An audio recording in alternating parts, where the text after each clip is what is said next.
As we look at spring practice, this coming, the next 6 weeks or so for Oklahoma, whether you want to go one player each side of the ball or just one player, I'll leave it up to you.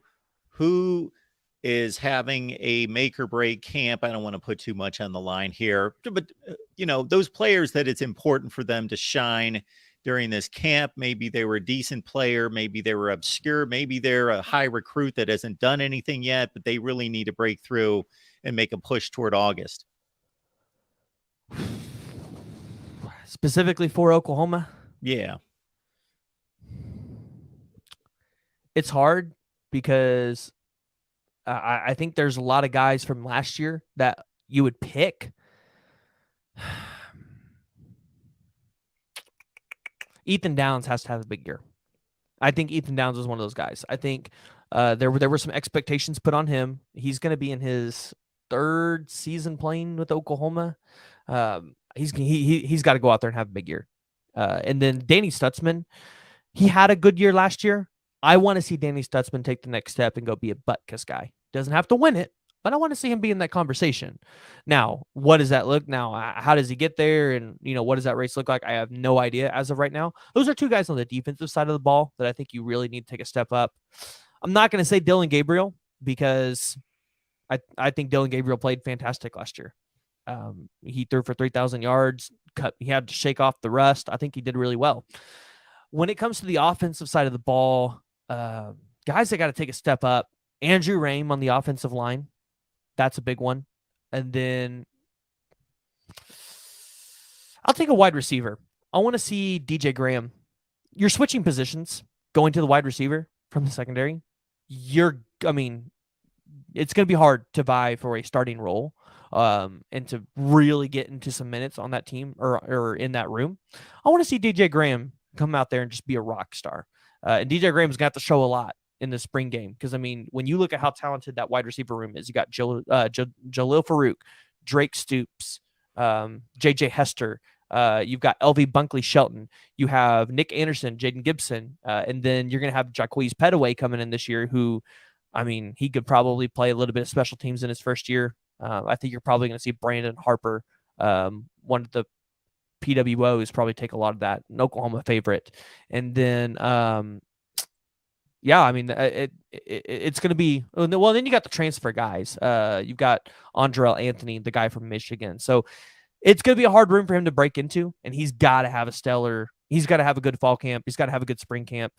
He's got to put in a lot of work this summer. If I'm DJ Graham, I'm going to Dylan Gabriel this summer and saying, hey, let's work out every single day together. Let's get a connection, because that's going to be, I think, one of his only chances to really break through in that wide receiver room. One more, Preston. Are you going to miss Bedlam? Is Bedlam important? So, this is all on OSU at this point. It has been documented. It is known. Oklahoma would love to continue this rivalry. It is on Oklahoma State because they don't want to give up that easy opponent every year, that McNeese State or Missouri State, whatever that game is, that FCS opponent. They don't want to give that up. It's on Oklahoma State. However, if you gave me a choice and you said you could either play Nebraska every year or you could play Oklahoma State every year, I'd pick Nebraska every time. I think that game is a lot more fun than the Oklahoma State game is, because Oklahoma has just dominated that rivalry. And Oklahoma State, they've gotten close in the past couple of years. They beat Oklahoma a couple times. I don't know. Something when we play Nebraska. I love that rivalry. If I had to pick an out-of-conference annual game every single year, I'm picking Nebraska. However, I would definitely foresee Oklahoma and OSU picking up that rivalry again, whether it's by choice or whether these media partners tell them they have to, because Fox is going to want Oklahoma back on their games at some point. So I think it'd be easy for them to say, Oklahoma State, you're playing this rivalry. Maybe they give them a little bit of extra change every single year to play that rivalry out of conference. So we'll have to see. I don't think it realistically can happen until 2030 because Oklahoma State's got their schedule kind of booked up until that point. Too many McNeese states between now and 2030, I guess, to get out of the way. I get Nebraska 2 more times before then, so I'm okay with it. I would have guessed that you were too young to appreciate Nebraska, Oklahoma. I just, I'm 26, so yeah, I'm a little young for the '90s Nebraskas, but I always heard the stories, and I remember, I believe it was the year before Nebraska, or it was the year Nebraska left to go to the Pac-12. It was Oklahoma and Nebraska in the in the Big 12 championship game, and that was that was brutal between Oklahoma and Nebraska fans. Nebraska fans really wanted that, and we kind of gave it to them. It was like 62 points, I think it was, we scored in that game. So, no, I just think Nebraska's such a cool team. Like, I don't know what it is. I don't know if it's like their classic helmets and their colorway and how dedicated their fan base is. I think Nebraska's a really cool team, and I love watching them. I just can't stand Oklahoma State fans. They will tell me it's their year every year. They'll tell me they're going to go in and beat Oklahoma, and I'm just like, it just, you guys don't show it. Nebraska fans will at least honestly tell you where they're at, and I think that's a big part of it. Good stuff with Preston Gant. Again, it's the PT show. It's right here on YouTube.